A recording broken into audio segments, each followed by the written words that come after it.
The video looks familiar, right? Well, that's because it actually came up in the trial between Johnny Depp and his estranged wife, and the other person that was dragged in because of this video is James Franco. And while this did drag his name through the mud for a while, it seems like the actor might be jumping ship from the Amber train. And let's just say his mode of exit will definitely shock you. Interested in the recent update about Franco and his involvement with Amber? Then stick with me here and I'll give you the spill. That's why you felt comfortable having James Franco over the evening of May 22nd, 2016, Ms. Heard?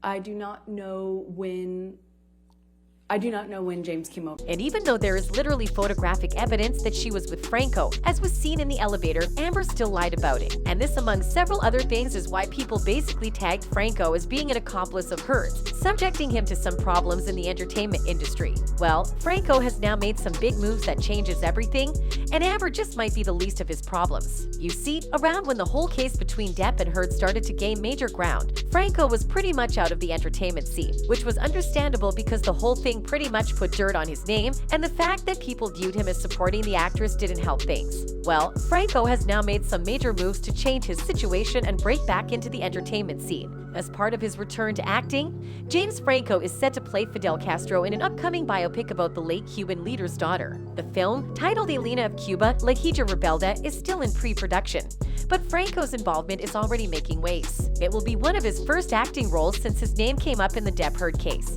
And besides the case, Franco also had a couple of legal problems of his own which allegedly involved sexual misconduct, but has subsequently been settled. In an interview with Deadline, Elena of Cuba producer John Martinez O'Felon said the film's team aimed to cast an actor with Latin roots who also has a similar facial structure to Castro's. Franco has Portuguese ancestry on his father's side. In executing a close search into our hopefuls through the eye of Spanish and Portuguese genealogy which the Galicians held, we found that James, by far, had the closest facial likeness of our industry's leading actors, meaning that the focus would be to build out his character accent and we'd have a stunning on-screen match to intrigue audiences and bring the story to life with true visual integrity.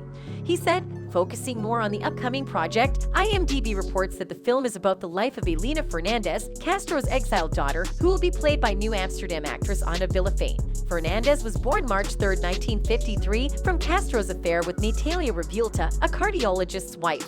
Fernandez left Cuba in 1993 wearing a wig and carrying a fake Spanish passport, later describing her feelings of abandonment in the book Castro's Daughter, an exile's memoir of Cuba. She has since become an anti-communism activist, speaking out against Cuba's government and her father, who died in 2016 at age 90. Well, it's safe to say fans are excited about the upcoming project, but the biggest news about all of this is it proves he has left Amber in the dust. And it's even funnier because she actually needs a comeback to the industry more than him, considering that she has a $10 million debt. The recent announcement of Franco being back in the entertainment scene got a couple of fans talking on social media. One user wrote, "James Franco seems like the weird kid that gets to hang out with the populars because he's entertaining and does whatever they say. Love him though. Well, he just might put on that character in this new film, but we'll have to wait to find out. But the fact remains that he's out of the Amber ship, and if he continues at this rate, things will only get better for him. Anyway, remember that these are based on theories and research and should be considered as such. That's it for now, guys. I'll see you on the next one."